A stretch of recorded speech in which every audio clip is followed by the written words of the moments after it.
Hello and welcome. I'm Asima Katauka and you are watching NewsX World. Let's take a look at some of the top stories.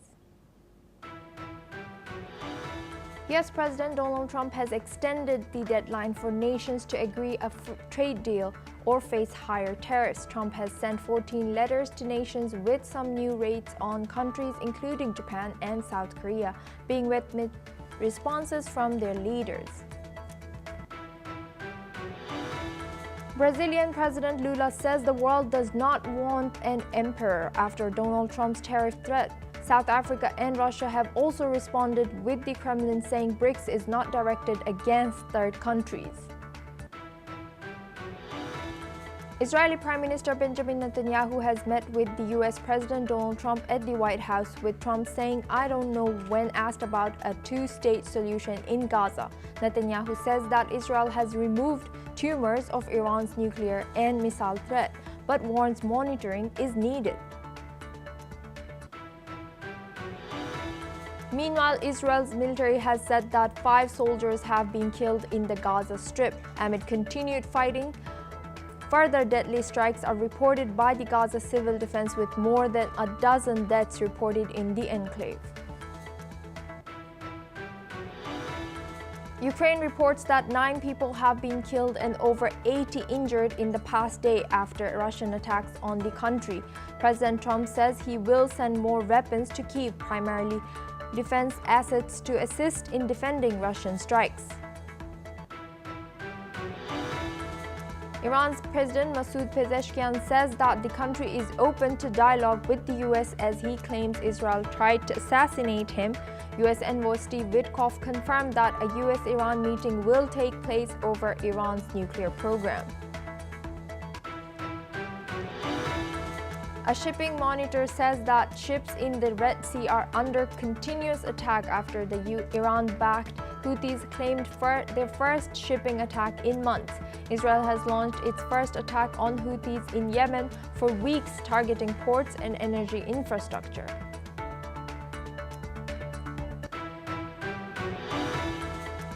The death toll after devastating flash floods in Texas has risen to over 100. Hopes of finding survivors are diminishing, with an unknown number of people still missing.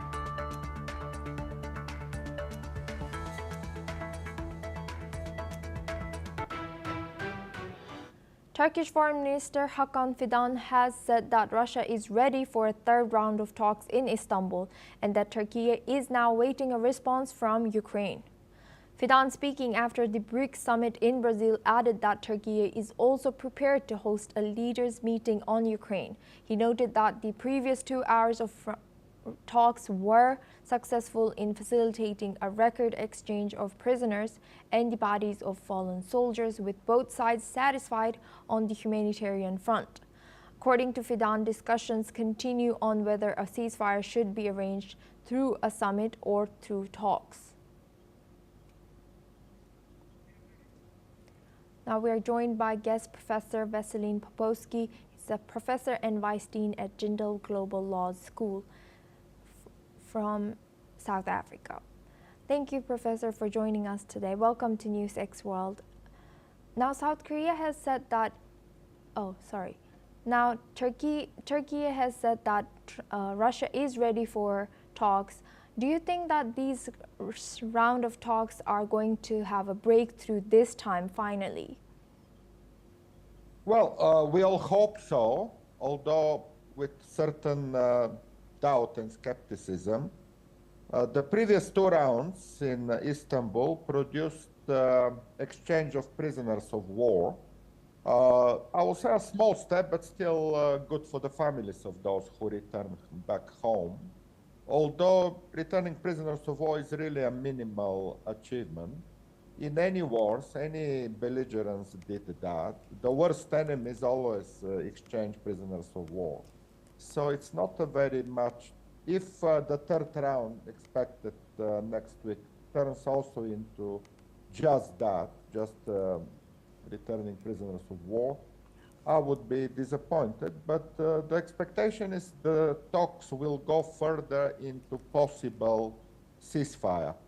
And for that matter, if that happens, if a ceasefire is achieved, which did not happen for the last now 5 months since Donald Trump is president, I would say the expectation for ceasefire brings the attention to the third round of negotiation in Istanbul. And both Turkey makes a lot of this, and, you know, that they would like to be seen as mediators and negotiators and facilitators for possible ceasefire, but also Russia and Ukraine would like to be seen, mostly by Trump administration, as cooperative parties. So all three, Russia, Ukraine, and Turkey, have certain interest in continuation of the talks, but so far we haven't seen any ceasefire. On the opposite, we see massive bombardment of civilians by Russia in Ukrainian cities, and that doesn't show any novelty, any new ideas in Kremlin. So I remain skeptical. I don't think Russia will accept unconditional ceasefire, as Ukraine already accepted long time ago. And Professor, building on your answer, what is the interest here for Turkey? Why is Turkey so eager to be involved in these peace talks? Yes, good question. Turkey would like to be seen as a global power. It's also geographically, let's say, easy for both Ukrainians and Russia to take a flight over the Black Sea. It's very close distance to Istanbul. And Turkey keeps a sort of dialogue with both sides over the last 3.5 years. At certain point, Turkey also supported Ukraine. It is always emphasizing the territorial sovereignty and political independence of member states. But on the other hand, it keeps its channel of dialogue open also with Moscow. So Turkey would like to be seen as a mediator, as a facilitator of a dialogue, which brings Turkey also among those states that raise their position in the future global governance. And I think Turkey is experienced in such a format of dialogue. So I will welcome the continuation of the efforts of Turkey to do that. Thank you very much, Professor Popovsky, for that insight. You will stay with us as we stay on the topic. U.S. President Donald Trump has announced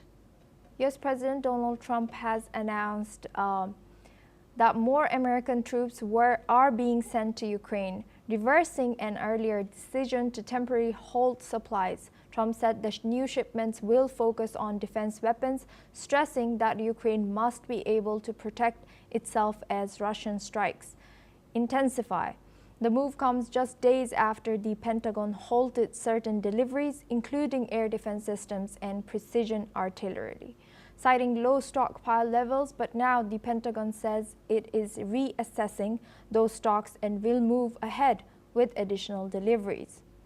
Chief Pentagon spokesperson Sean Parnell also emphasized that all shipments will be aligned with America First defense priorities, meaning the U.S. will balance support abroad with domestic readiness. Trump added that the administration is now looking at sending more Patriot missiles to Kyiv, a signal that Washington is ramping up defensive aid to a critical frontline ally. Here's what Trump has said. We're going to send some more weapons. We have to. They have to be able to defend themselves. They're getting hit very hard now. They're getting hit very hard. We're going to have to send more weapons. Yeah, defensive weapons primarily, but they're getting hit very, very hard. It's very sad. So many people are dying in that mess. Now we're joined back by our guest, Professor Veselin Popovsky. Thank you, Professor, for staying with us. Now looking back at this, recently U.S. was thinking to halt the shipments to Ukraine, and now it says that it will continue. What can we make out of this situation? Well, I will call it a zigzag policy by Trump's administration. One day he says one thing, the next day he says another thing, and he kind of wants to be on the news always. The front page of the newspaper should start with Trump's statements, and it could be the opposite statement from yesterday, but he continues that for very, very long, and creating that kind of uncertainty always, and in a sense trying to play both sides. In one day he's supporting Russia, the other day he's supporting Ukraine. Basically the signal is that he would like to remain between and to be seen as a peacemaker. But if we look at the results and the achievements, these are very, very little. Well, obviously a good news that Patriots and air defense system will be delivered compared to the previous announcement that these are too costly and the United States needs them, and they halted the delivery before. So on one hand, it's a good news, but also it's part of this constant uncertainty. What next, we don't know, and nobody knows. And even Donald Trump doesn't know what next. And for that matter, generally, the policy of Donald Trump to Russia, Ukraine has been devastating.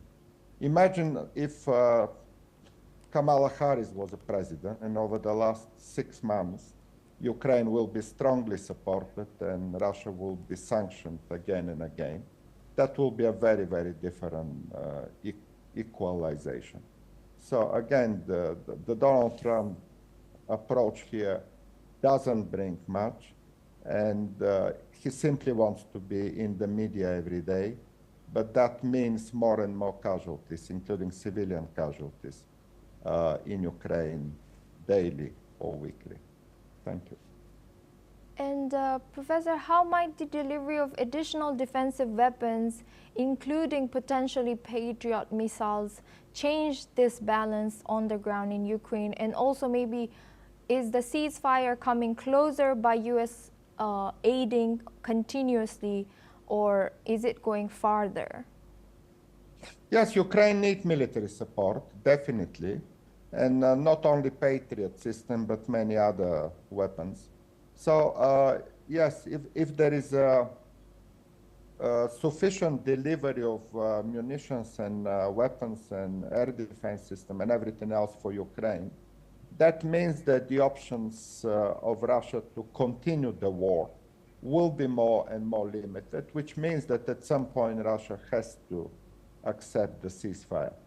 But at the moment, as I said previously, Russia is emboldened by Donald Trump's zigzag policy, and they can continue fighting, having such impotent, incompetent administration in Washington, D.C., Russians can continue to fight. So again, the hopes are that U.S. administration, but also the rest of the world, Europeans and Canadians and Japanese and many countries support Ukraine.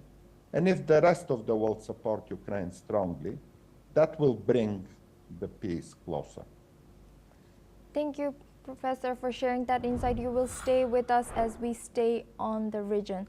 At least 9 civilians have been killed and 81 others injured in Russian attacks across Ukraine over the past 24 hours, according to regional authorities.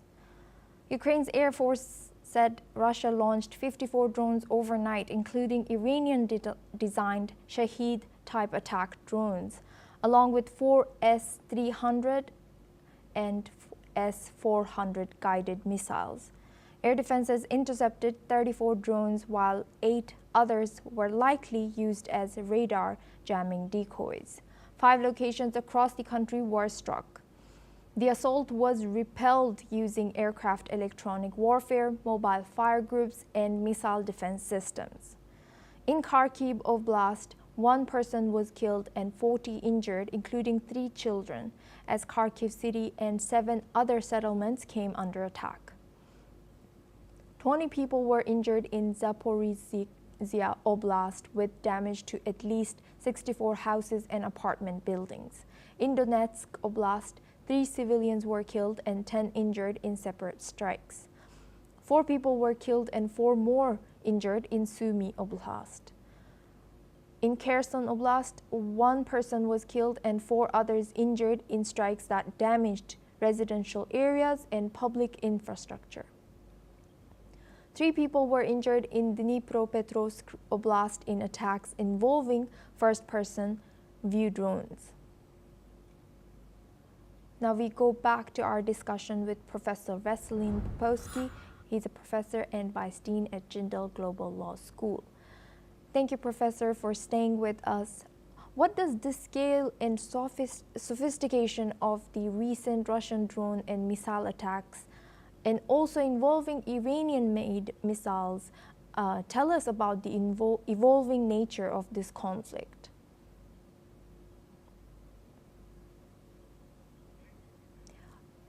Professor, your mic is muted. We see this continuing every week, almost every day. Attacks on civilian targets. Everything you listed are civilians. And that suggests how does Russia fight. Russia is a war criminal, and everything they do mostly are targeting civilian objects and killing civilian people, including children, which is a notorious tactic. Obviously, they don't achieve much on the battlefield. It's really little movement there. They couldn't take even Pokrovsk over the last 12 months. But otherwise, targeting civilian is a nasty violation of international humanitarian law by far.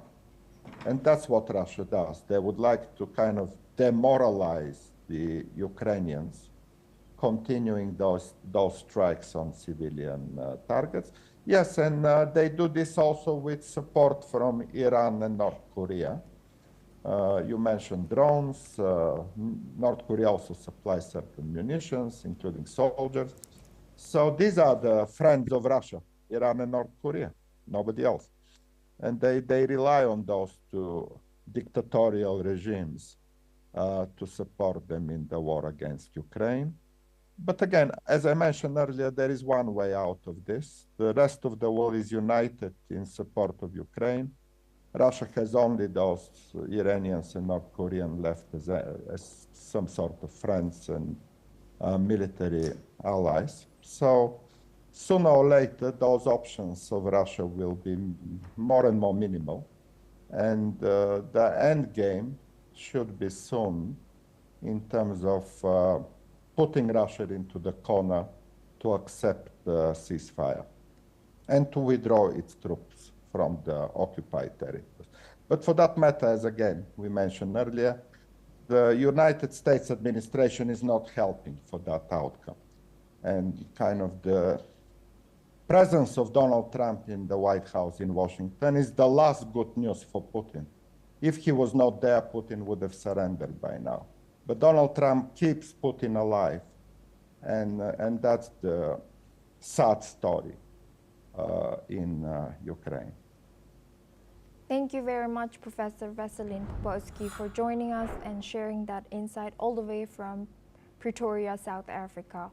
Now we move on to our next news. South Korea says it will intensify trade talks with the United States after President Trump announced a 25% tariff on all South Korean imports starting August 1st.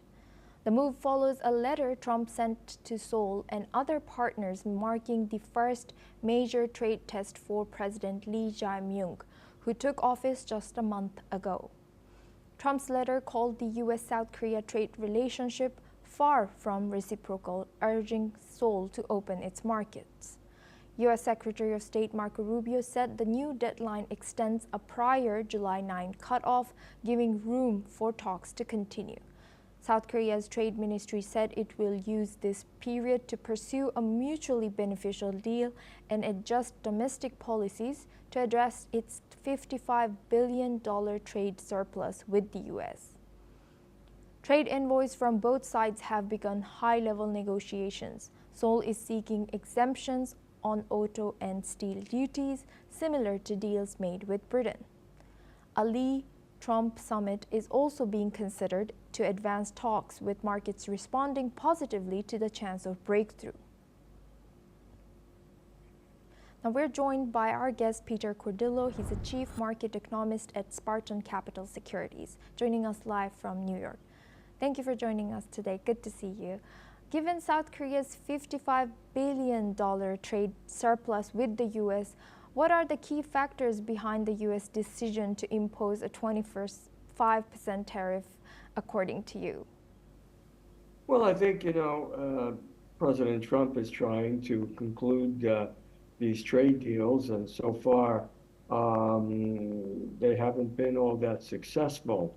And of course, he imposed 25% extra tariffs on imports from Japan and South Korea.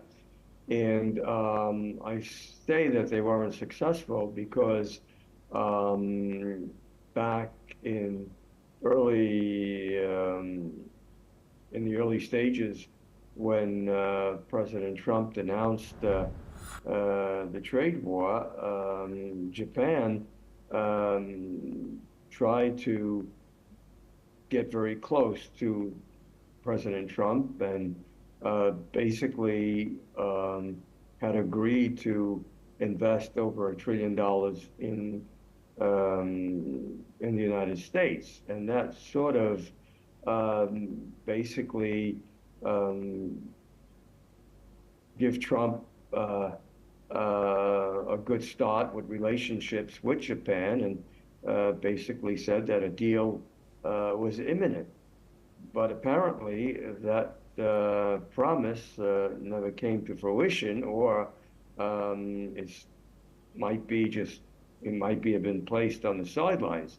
And as a result of that, we had no trade agreement. And so, Trump has been basically postponing the dates of which the tariffs would go into effect. And he did that just the other day with the hopes of, obviously, getting trade deals done and trying to put an end of this escalation of the trade war. So I think his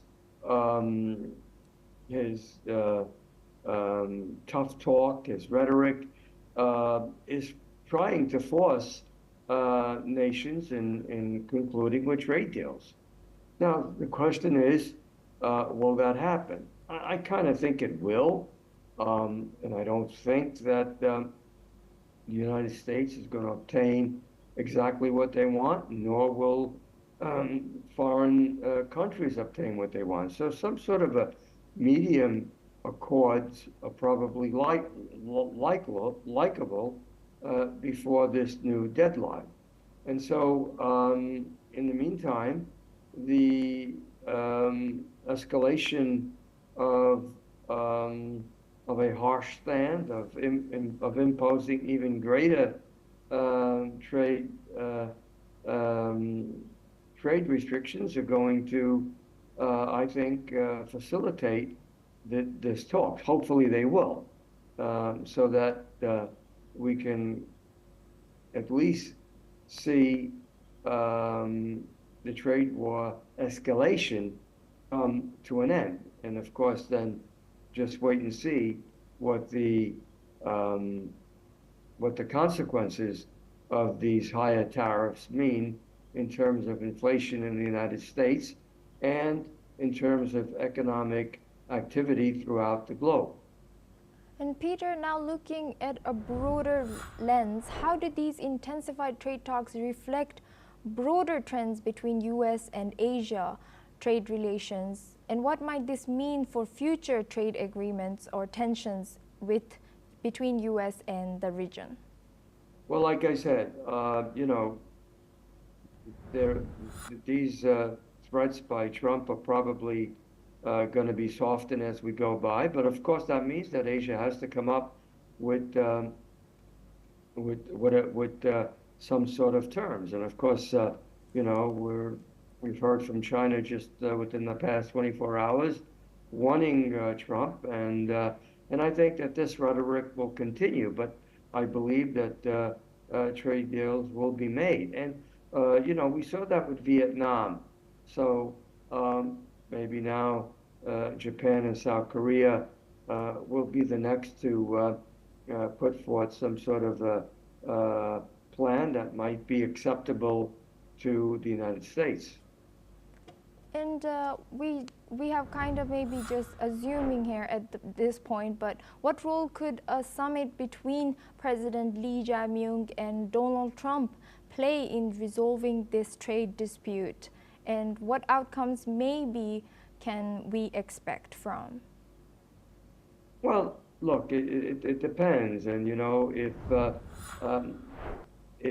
10% tariffs are imposed, and they can manage to eliminate the other tariffs that President Trump has suggested, then it's a question of waiting and see. And of course, it becomes also a geopolitical concern in a sense that these steep tariffs, if they were to go into effect, that could cause disability within the regions, within the Asian regions, and that would be another major concern. So not only do they have economic implications, but they also have geopolitical implications. So I kind of think Asia knows that, the United States knows that, and so I think it's just a matter of time before deals are made where we can avoid both economic and geopolitical escalations, and of course political uncertainties as well.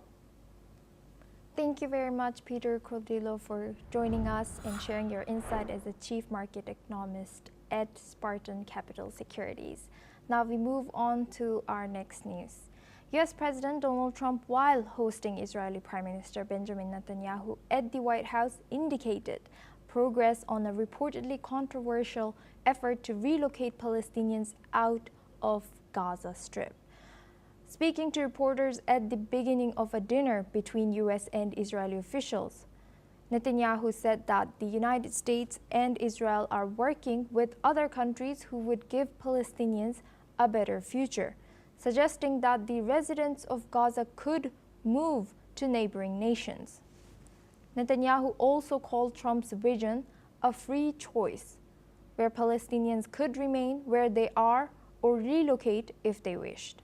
He noted that Israel was actively working closely with the United States to identify countries willing to help give Palestinians a better future.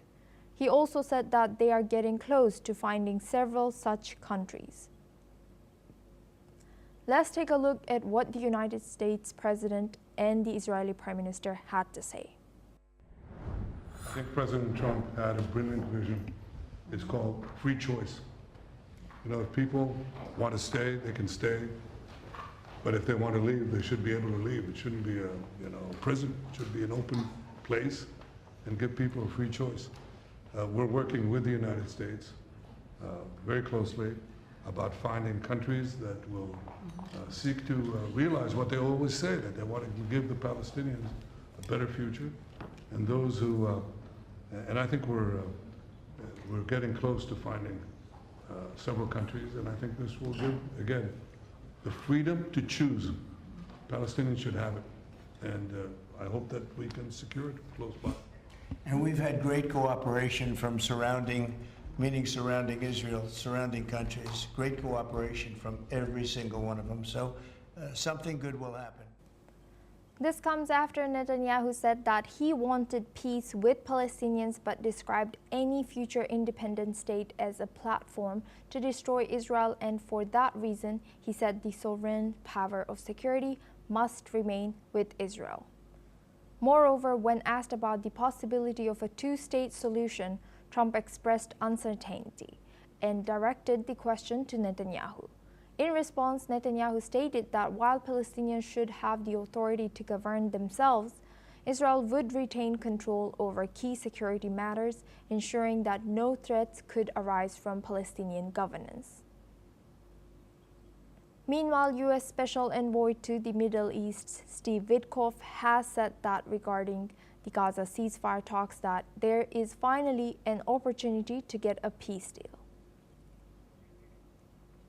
Now we are joined by our guest Ali M. Abushbak. He's a Middle East Affairs researcher joining us live from Cairo. Thank you, Ali, for joining us today. How realistic is this notion of Palestinians having a free choice to relocate, given the complex social, economic, as well as emotional ties and it's to their homeland? Thank you, Osuma, for having me again. The thing is, this is not a new time. By the way, this is also the third visit for Netanyahu to the White House during the beginning of the administration of Donald Trump. And this is the notion is not new. Since the beginning of the war, they are the far right-wing Israelis. They consider voluntarily displaced the Palestinian and voluntarily immigration of the Palestinian. Despite that, also yesterday Netanyahu, he emphasized and confirmed the notion and the idea, but he didn't identify the countries that he's working with. During the beginning of the war, there is a several of countries they put it as a choice for receive the Palestinian, like Egypt, which rejected Jordan, which also rejected the notion. Also Libya, they are deny the American and Israelis report that they are working to receive a Palestinian from Gaza, as well as Somalia. They have denied that this notion, and they have denied that they are working with Israel to receive a Palestinian from Gaza. So the things here is it's like only puppet and manipulating the Palestinian mental in Gaza and force Hamas to accept any deal in any cost to show that Benjamin Netanyahu, he's the only, according to Donald Trump, he's a hero and he's a champion of this war. And he's trying to give him any surviving for politician life in Israel. Meanwhile, also there is a several of a protest in Israel against Benjamin Netanyahu's policy with regard to Gaza, as well as in the international community. Everyone condemned the continuous war and what they call it as a genocide in Gaza.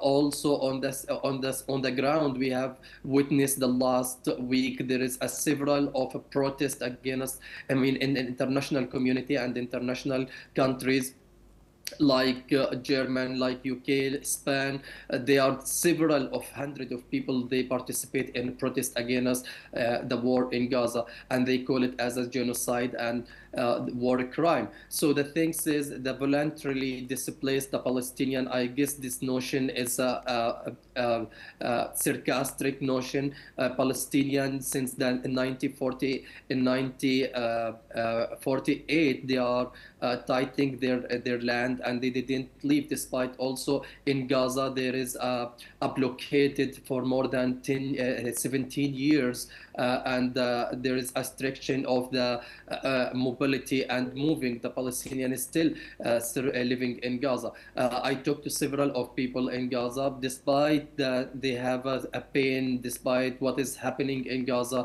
more than 70% of Gaza has been completely destroyed, and there is no area for survive, there is no infrastructure, there is no drinkable water, and etc. And despite the miserable situation in Gaza, I talked to several of people. They confirmed that they are not going to leave, and they asked, where should we go? Also, most of the people, they reject the notion of leaving Gaza and living in other countries until and unless there is no solution. Also on the ground, we have witnessed, despite several of pressure from Israeli military that putting on the Palestinian civilians, not only Hamas, they still resist and they still steadfast on their land. So I guess Benjamin Netanyahu's notion is only it's like a puppet to make his far right wing coalition in the government more happy, moderate, and Benekfir, who's always stress on the notion of building the settlement and settle Gaza and departure the Gaza civilians and make Gaza as a settlement of the Israeli to save, I guess, this statement to save his government coalition from the collapse. Thank you very much, Ali. Abushbak, you will stay with us as we stay on the region. Israeli Prime Minister Benjamin Netanyahu says the joint actions by the United States and Israel have achieved a historic breakthrough in confronting Iran's threats, calling them two deadly tumors that had to be removed. Speaking alongside President Donald Trump in Washington, Netanyahu said the two nations together had delivered a decisive blow to both Iran's nuclear program and its ballistic missile ambitions, warning that Tehran had been planning to produce tens of thousands of missiles aimed at Israel. No country could survive that, he said, adding that the strikes had altered the strategic landscape of the Middle East. But Netanyahu stressed that this was not a one-time solution, comparing the threats to cancerous tumors that once removed must be closely monitored to prevent them from returning. He called for vigilance and continued U.S. Israel coordination to make sure Iran does not rebuild these capabilities. When asked directly whether he favored regime change in Iran, Netanyahu did not call for overthrow, instead saying it's up to the people of Iran. The statement comes amid growing tensions in the region and international focus on the future of the Iranian government following strikes on its nuclear facilities. Netanyahu's remarks also signal an effort to capitalize on the movement, saying the strikes could open new doors for regional diplomacy under the Abraham Accords, expanding Israel's ties with more Arab and Muslim nations. Now we go back to Ali Abushbak. He's a Middle East affairs researcher joining us live from Cairo. Thank you, Ali, for staying with us. Now, Netanyahu referred to Iran's threats as two deadly tumors that require ongoing vigilance. What strategies is he pointing it to, and should the U.S. and Israel pursue to monitor and contain Iran long term? Usuma, the thing is, despite that there is a confirmation from Donald Trump about the destruction in Iranian and deeply impacted the Iranian nuclear program. Also, Iran and Iran regime and Ayatollah Khamenei, they deny this kind of confirmation, and they consider it as a propaganda, and they confirm that there's ability for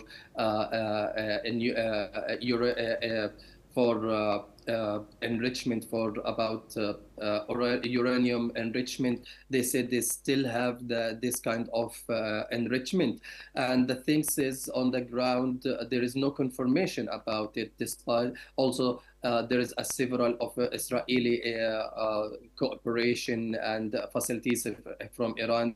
They said that the Iranian nuclear program is deeply impacted, but also there is no confirmation because there is no investigation about these things, and Iran is trying to make it as a secret things. And I guess Iran took hard lesson from the previous attack from Israel and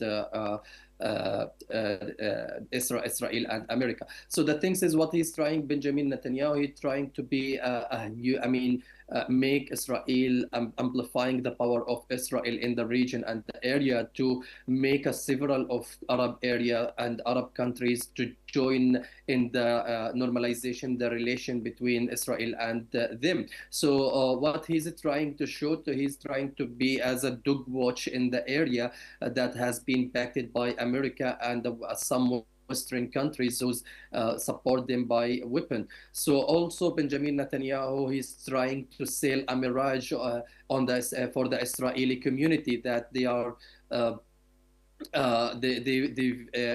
they won in this war in Israel with Iran, and what happened of the in Israel, the destruction and the Israelis' economy, and they won in this war. So that they give them as a more green light to attack Iran again. And I guess Benjamin Netanyahu is trying to do his coming. Campaign for his coming the election for to be as a prime minister, and his party to won in the vote and taking places in the Israeli parliament. So the things here about Iran, as well as this, I talked to several of Iranian civilians. They said there is a destruction, and they said that's deeply impacted, but no one have information about the impact on the Iranian nuclear weapons or program, as well as Donald Trump yesterday, Witkoff yesterday said that they are going to meet Iran, and they are going for negotiation again. Iran has been welcomed the things, but also today the spokesman of Iranian foreign ministry, he denied that Iran, they didn't send any request to meet American with regard the negotiation with regard to the negotiation of the Iranian nuclear weapon. So the things is here, there is a several of news, and there is a conflict in between the news. Up to now, it's not clear. So I guess it's what is happening and what is playing out. I guess we should wait, and we'll see what will happen in the coming time. Either the Iranian is ready to negotiate about their nuclear program, despite always Iran a statement and confirm it's a program, it's for peaceful usage and for only generate power. I guess also Iran has been deeply impacted during the 11 days of conflict between them and Israel and America. About the regime in Iran, we have witnessed several of a funeral, and we have witnessed before 3 days during the Ashura commemoration.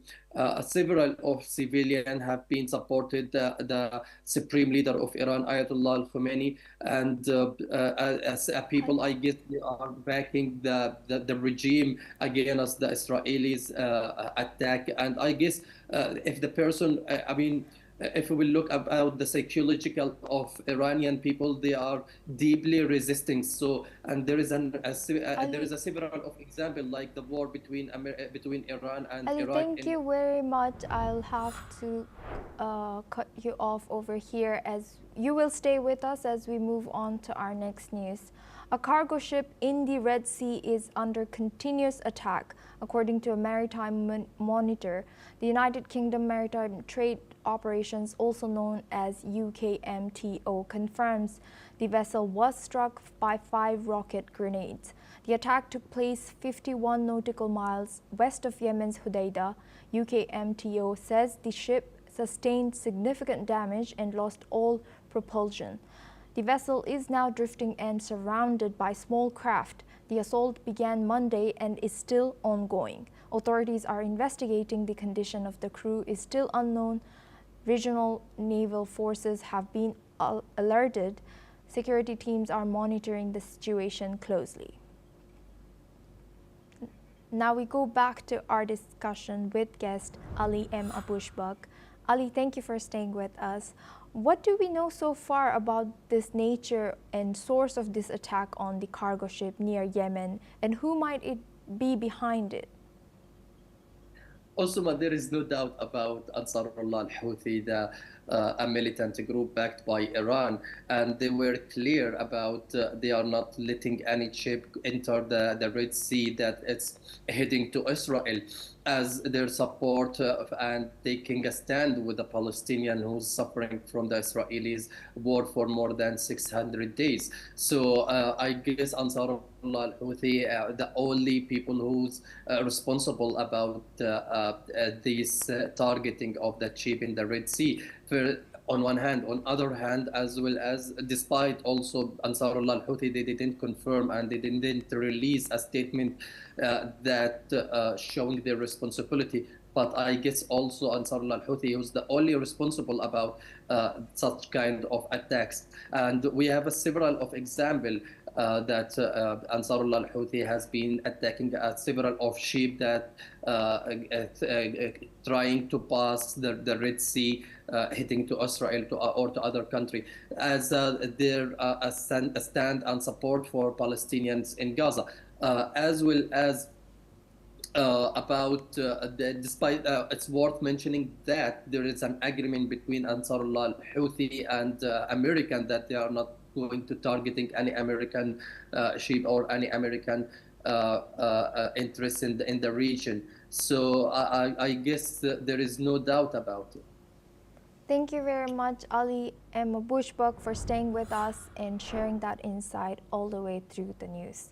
Now we have a breaking news. According to reports, the Kremlin says it is shocked by the apparent suicide of former Transport Minister Roman Starovoyt, just hours after his dismissal by President Vladimir Putin.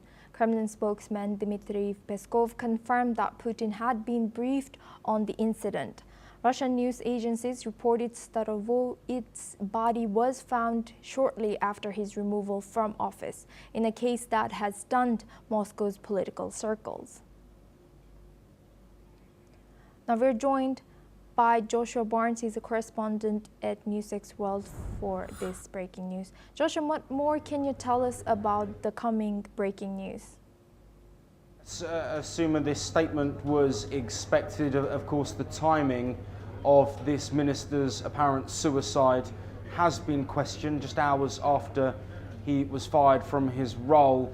He actually became a minister in 2024. Prior to that, he was in charge of the Kursk region, the south of the Kursk region.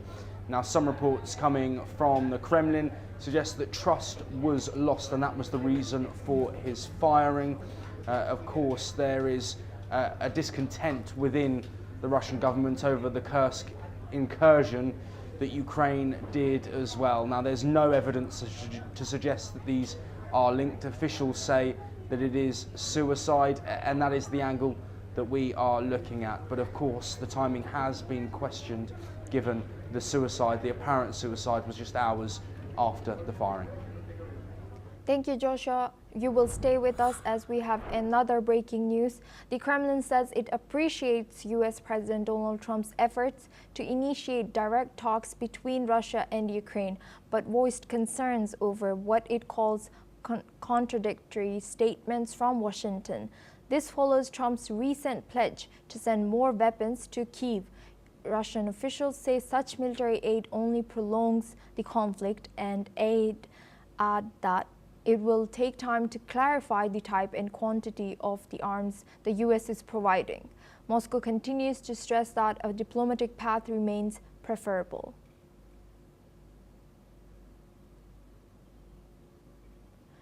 Now we go back to our discussion with Joshua Barnes.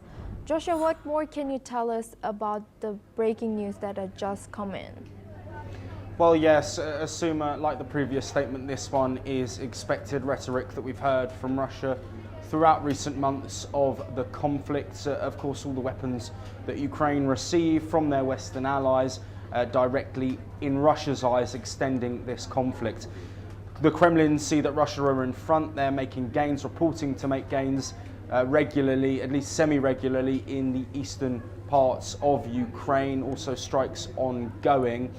This US support that was announced by Donald Trump is more defensive.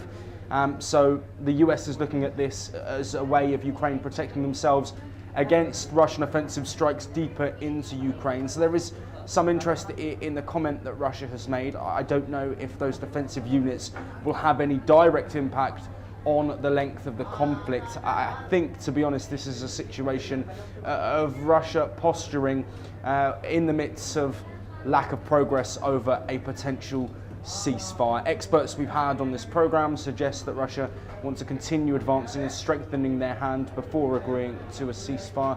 On the flip side, Russia have said, of course, that they are willing and open to peace, but they want specific terms agreed. This is a standard statement that we'd get from Russia and expect from Russia, but the timing, of course, comes in the midst of further discussions, as you mentioned earlier, about potential peace talks in Turkey. We, of course, will keep an eye here on NewsX World. Thank you very much for sharing that insight. Now we move on to our next news. U.S. envoy to the Middle East, Steve Witkoff, says nuclear talks with Iran will begin the next week or so. This will be the first round of talks since last month's war between Israel and Iran. No specific date has been released yet, but officials say preparations are underway. The meeting marks a critical step in re-engaging diplomatic channels with Tehran. Witkoff emphasized that the talks could begin very soon. Now we go back to our discussion with Joshua Barnes. He's correspondent at NewsX World. Joshua, what more can you tell us about this story? Well, yes, Asuma, as we know, tensions rose after Israel launched their strikes on Iranian nuclear and military facilities. The US also getting involved, saying that the threat of Iran enriching uranium up to nuclear weapons grade level was too much of a risk. But this was in the midst of direct and indirect discussions between Iran and the US over a potential nuclear deal. Iran stating the whole time that their nuclear program was for domestic use only. Now, it's positive to see that there are scheduled discussions now set to take place between Steve Witkoff and Iranian Foreign Minister Abbas Araghchi. That could see an easing of tensions, but this is still a boiling point which has seen over 1,000 deaths, 1,060 deaths reported earlier today by Iran following that 12-day war. Fears about whether Iran's nuclear enrichment by some nations, including Western leaders, whether that will still be able to operate and continue moving forward. The negotiations could look towards a potential nuclear agreement. But Iran aren't happy with the situation. They say they were engaged in discussions throughout, and that opportunity was taken away from them. Lots to keep an eye on. Thank you, Joshua, for sharing that insight. Now we move on to our next news. Iranian President Masoud Pezeshkian says his country could resolve conflicts with the United States through dialogue, but trust is a major hurdle after U.S. and Israeli strikes on Iran. In an interview with American podcaster Tucker Carlson, Pezeshkian urged President Donald Trump to steer clear of a war instigated by Israeli Prime Minister Benjamin Netanyahu, who is currently in Washington for talks. Pezeshkian said Trump now faces a choice: lead the region towards peace or drag the U.S. into what he called an endless pit. The Iranian leader accused Israel of sabotaging previous diplomatic talks by launching airstrikes on June 13th, sparking a 12-day military escalation that left dozens of Iranian commanders and scientists dead. He asked, "How are we supposed to trust the U.S. again?" warning that future talks could again be undermined by Israeli action.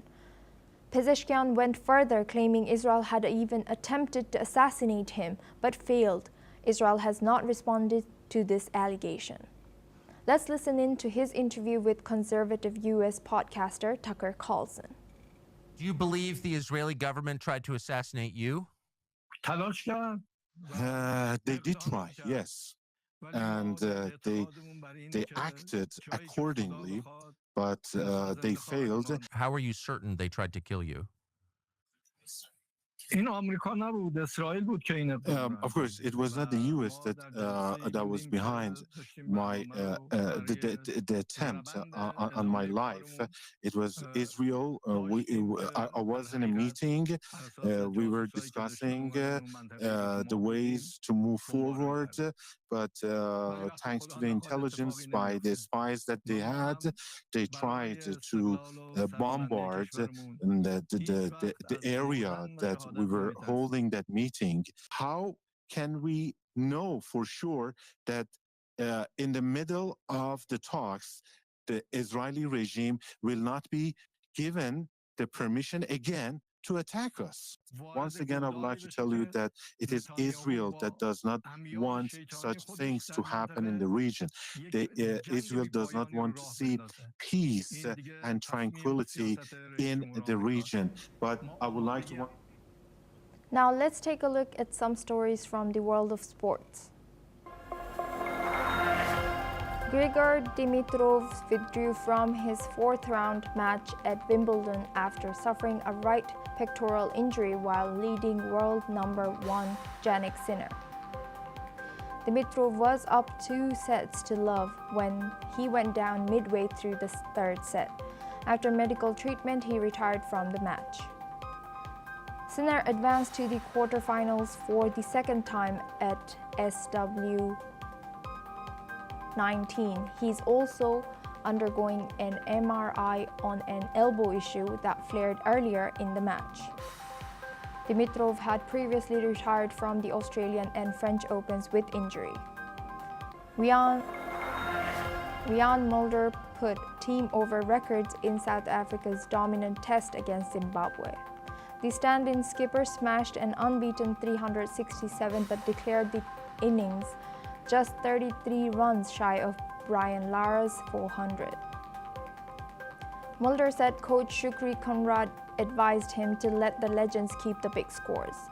The all-rounder then took 2 quick wickets and a sharp catch to help bowl Zimbabwe out for 170. Mulder called Lara a legend and said he'd make the same decision again. South Africa leads by 405 runs and looks set for a sweep. AC Milan manager Massimiliano Allegri has confirmed that Croatia captain Luka Modric will join the club in August after Real Madrid's Club World Cup campaign. Modric, now 39, will end his 13-year stint in Madrid after the tournament in the U.S. Allegri called him an extraordinary player as Milan looked to rebuild after an 8th-place finish last season.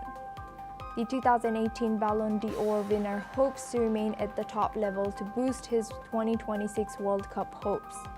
Modric has won 28 trophies at Real, including 6 Champions Leagues. A major setback for the Indiana Pacers star guard Tyrese Haliburton will miss the entire next season after suffering a torn Achilles in the NBA Finals. The 29-year-old led the Pacers to their first finals appearance in decades but went down against Oklahoma City. Team president Kevin Pritchard confirmed Haliburton underwent successful surgery but said the Pacers won't rush him back.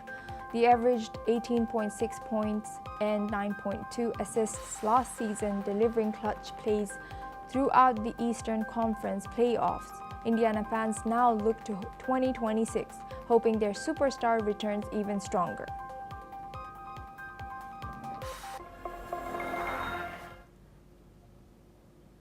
That's all for now. Thank you for watching NewsX World.